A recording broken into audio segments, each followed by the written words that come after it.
Assalamualaikum warahmatullahi wabarakatuh. Halo adik-adik, jumpa lagi dengan Rumah Belajar Cemerlang. Nah, kali ini saya akan melanjutkan materi mengenai teorema Pitagoras. Yang kita bahas kali ini tentang memeriksa kebenaran teorema Pitagoras. Sebelum kita memulai, mari kita baca basmalah dulu ya. Bismillahirrahmanirrahim. Nah, sebelum melanjutkan menonton video ini, jangan lupa subscribe, like, komen, dan tekan tombol loncengnya. Simak videonya sampai habis ya. Terima kasih. Nah, pada gambar ini namanya Pitagoras atau disebut dengan Bapak Pitagoras. Nah, Pitagoras ini lahir di Pulau Samos di daerah Ionia, Yunani Selatan. Salah satu peninggalan Pitagoras yang paling terkenal hingga saat ini adalah Teorema Pitagoras. Teorema Pitagoras menyatakan bahwa kuadrat sisi miring suatu segitiga siku-siku sama dengan jumlah kuadrat dari sisi-sisi yang lain. Yang unik, ternyata rumus ini 1000 tahun sebelum masa Pitagoras. Orang-orang Yunani sudah mengenal penghitungan ajaib ini. Walaupun faktanya isi teorema ini telah banyak diketahui sebelum lahirnya Pitagoras. Namun teorema ini dianggap sebagai temuan Pitagoras karena ia yang pertama membuktikan pengamatan ini secara matematis. Pitagoras menggunakan metode aljabar untuk membuktikan teorema ini. Nah, kemudian teorema Pitagoras itu banyak dimanfaatkan dalam kehidupan sehari-hari. Salah satu di antaranya dalam bidang pertukangan. Seorang tukang yang akan membangun rumah biasanya mengukur lahan yang akan dibangun. Tukang tersebut memastikan bahwa sudut-sudut pondasi bangunan benar-benar siku-siku dengan cara menggunakan segitiga dengan kombinasi ukuran sisi 60 cm, 80 cm, dan 100 cm. Nah, selanjutnya pada teorema Pitagoras itu merupakan suatu teori yang ditemukan oleh seorang ahli matematika bangsa Yunani bernama Pitagoras. Teori ini dijelaskan sebagai berikut. Nah, pada setiap segitiga siku-siku itu berlaku C kuadrat sama dengan A kuadrat plus B kuadrat.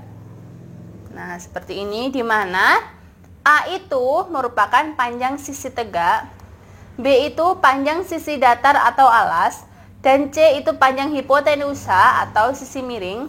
Kalau digambarkan seperti ini. Nah, seperti ini. Sehingga yang A ini sisi tegak, B ini sisi datar atau alas, dan C ini panjang hipotenusa atau sisi miringnya. Nah, setelah itu pembuktian teorema Pitagoras. Nah, teorema Pitagoras dapat dibuktikan seperti ini. Untuk memeriksa kebenaran teorema Pitagoras, ini salah satu pembuktiannya seperti ini. Nah, di sini ada 3 gambar. Nah, kita buktikan ya sekarang. Nah, pada gambar ini ada 2 bangun persegi, yaitu persegi ABCD. Ini kalian lihat, A, B, C, D, dan persegi E, F, G, H. Nah, dari kedua persegi ini kita buktikan nanti teorema Pitagoras itu terbukti benar atau tidak. Nah, pada gambar yang pertama merupakan persegi ABCD dan EFGH. Nah, misalkan luas daerah persegi EFGH. Nah, di sini ini EFGH di sini. Nah, ini sebagai C kuadrat. Kemudian kalau luas daerah persegi ABCD, yang ini tadi A, B, C, D, ini tadi sebagai A plus B kuadrat atau bisa ditulis sebagai A kuadrat plus 2AB plus B kuadrat. Nah, ini namanya aljabar ya. Nah, caranya perhatikan segitiga-segitiga yang mengelilingi persegi EFGH. Nah, segitiga-segitiga ini ada 1, 2, 3, dan 4. Nah, ini kan merupakan segitiga siku-siku. Nah, ini penyikunya di A, di B, di C, dan D. Nah, ini memiliki luas masing-masing setengah AB. Luas segitiga kan setengah kali alas kali tinggi kan? Nah, setengah AB. AB-nya ini dari sini, A, B. Nah, kemudian jika keempat segitiga itu dijumlahkan, maka diperoleh setengah AB ditambah setengah AB ditambah setengah AB ditambah setengah AB, atau bisa ditulis 4 kali setengah AB. Jadi, keempat segitiga siku-siku itu dijumlahkan menjadi 2 AB. Nah, sampai sini belum selesai ya. Nah, selanjutnya kita akan mengurangkan luas daerah itu tadi. Untuk membuktikan kebenaran teorema Pitagoras, luas daerah EFGH, yang ini tadi EFGH, nah itu sama dengan luas daerah ABCD yang besar ini dikurangi luas keempat segitiga. Keempat segitiga yang ini 1, 2, 3, dan 4 ya. Luas daerah EFGH tadi apa? Disimbolkan sebagai C kuadrat. Nah, seperti ini, C kuadrat sama dengan luas daerah ABCD apa sih? Tadi OA kuadrat plus 2AB plus B kuadrat. Kemudian luas keempat segitiga tadi 2AB. Nah, setelah itu C kuadrat sama dengan, nah ini 2AB di sini. Ini kita kelompokkan dengan yang sejenis. Yang sejenis yang ini kan, jadi seperti ini. A kuadrat plus 2AB dikurangi 2AB plus B kuadrat. Nah, sehingga ini kan habis. Nah, C kuadrat sama dengan A kuadrat plus B kuadrat. Nah, terbukti kan? Nah, teorema Pitagoras terbukti rumusnya ini tadi ya. Nah, sekarang ini perlu diingat. Kita ingat-ingat kembali bahwa yang A ini tadi adalah sisi tegak, B ini tadi adalah sisi alas, dan C ini adalah hipotenusa atau sisi miringnya. Nah, jika kita mencari sisi yang tidak diketahui pada segitiga siku-siku menggunakan teorema atau dalil Pitagoras, maka rumus yang digunakan sebagai berikut. Yang pertama, untuk mencari hipotenusa atau sisi miring itu C kuadrat sama dengan A kuadrat plus B kuadrat. Ini bisa ditulis seperti ini. C sama dengan akar A kuadrat plus B kuadrat. Bisa ditulis seperti ini. Kemudian kalau misalkan untuk mencari sisi tegak, berarti yang ini ya, sisi tegak. Cari sisi tegak. Itu A kuadrat sama dengan C kuadrat dikurangi dengan B kuadrat. Atau bisa ditulis seperti ini. A sama dengan akar C kuadrat dikurangi B kuadrat. Kemudian yang terakhir, misalkan kita mencari yang sisi alas, yang B. Jadi B kuadrat sama dengan C kuadrat dikurangi A kuadrat. Nah, atau ditulis seperti ini. B sama dengan akar C kuadrat min A kuadrat. Nah, sekarang ini kalian ingat-ingat rumus ini. Jadi nanti kalau mencari sisi miring itu dijumlahkan. Kalau kita mencari sisi tegak dan sisi alas berarti dikurang ya. Perhatikan contoh teorema Pitagoras berikut ini. Di sini ada sebuah segitiga. Segitiga siku-siku. Sisi tegaknya berapa? Oh, ini adalah sisi tegaknya 12 meter, berarti ini A ya. Kemudian ini 5 meter, ini sisi alas, berarti B. Nah, yang dicari yang C ini. Nah, kita mencari yang C. Tentukan panjang hipotenusa segitiga di samping. Tinggal kita memasukkan saja. Karena mencari C, jadi kita pakai rumus yang ini. C kuadrat sama dengan A kuadrat plus B kuadrat. Kita tinggal memasukkan saja. A-nya berapa tadi? O A-nya 12, B-nya 5. Jadi C kuadrat sama dengan A kuadrat plus B kuadrat menjadi C sama dengan akar 12 kuadrat plus B kuadrat. Nah, kok bisa begini? Sama seperti tadi loh. C sama dengan akar A kuadrat plus B kuadrat ya. Nanti akan jadi seperti ini.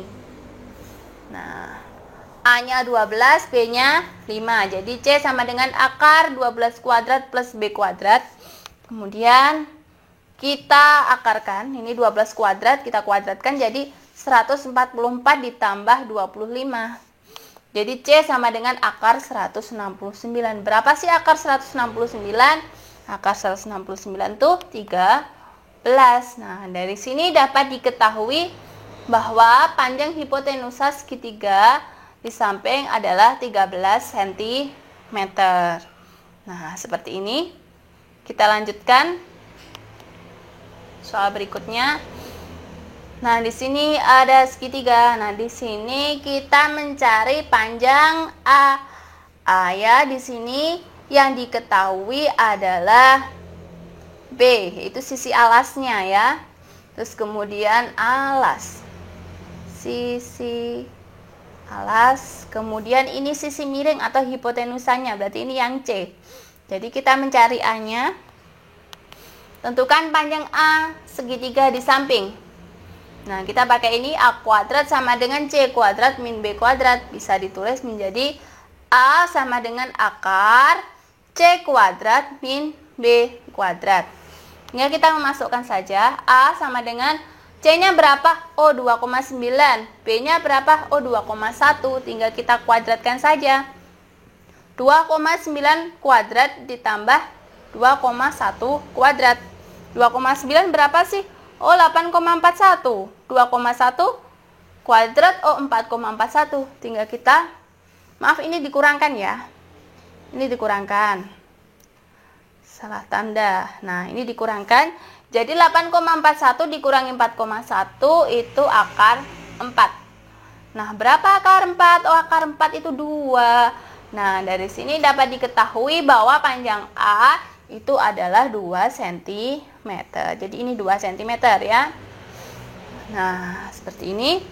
Kita lanjut contoh berikutnya. Nah, di sini ada sebuah trapesium siku-siku. Perhatikan trapesium ABCD ini. Ini trapesium siku-siku. Tentukan panjang BC. Nah, kalian harus mencari ini. Nah, di sini sisi alasnya berapa sih? Nah, kita membuat garis bantuan seperti ini. Nah, kita membuat garis bantuan seperti ini. Jadi, sisi C ini kita tarik garis. Jadi, seperti ini ya. Nah, kita buat seperti ini. Nah, titik E. Nah, kita mencari panjang EB-nya dulu nanti. Ya. Nah, kita buat dulu yang diketahui. Yang diketahui apa saja sih? Oh, panjang CE, panjang CE. Nah, panjang CE kan yang ini. Panjang CE itu kan sama dengan panjang DA. Berapa sih? Oh, 15 cm. Kemudian kita mencari panjang AE. Panjang AE. Panjang AE ini sama dengan siapa sih? Oh, sama dengan DC. Berapa? Oh, 25 cm. Kemudian kita mencari panjang EB. Jadi untuk mencari panjang EB itu AB ini dikurangi dengan AE. AB berapa? Oh, AB 33 cm. Jadi 33 cm dikurangi 25 cm AE. AE ini tadi ya. Jadi panjangnya EB itu 8 cm. Nah, jadi ini EB-nya ini 8 cm. Nah, setelah ketemu panjang EB-nya 8 cm, kita mencari panjang BC yang dicariin tadi ya. Nah, kita pakai Pitagoras. Mencari panjang BC. BC itu berarti sisi miring. Kita mencari hipotenusanya ya, C kuadrat. BC kuadrat sama dengan CE kuadrat plus EB kuadrat. Atau bisa ditulis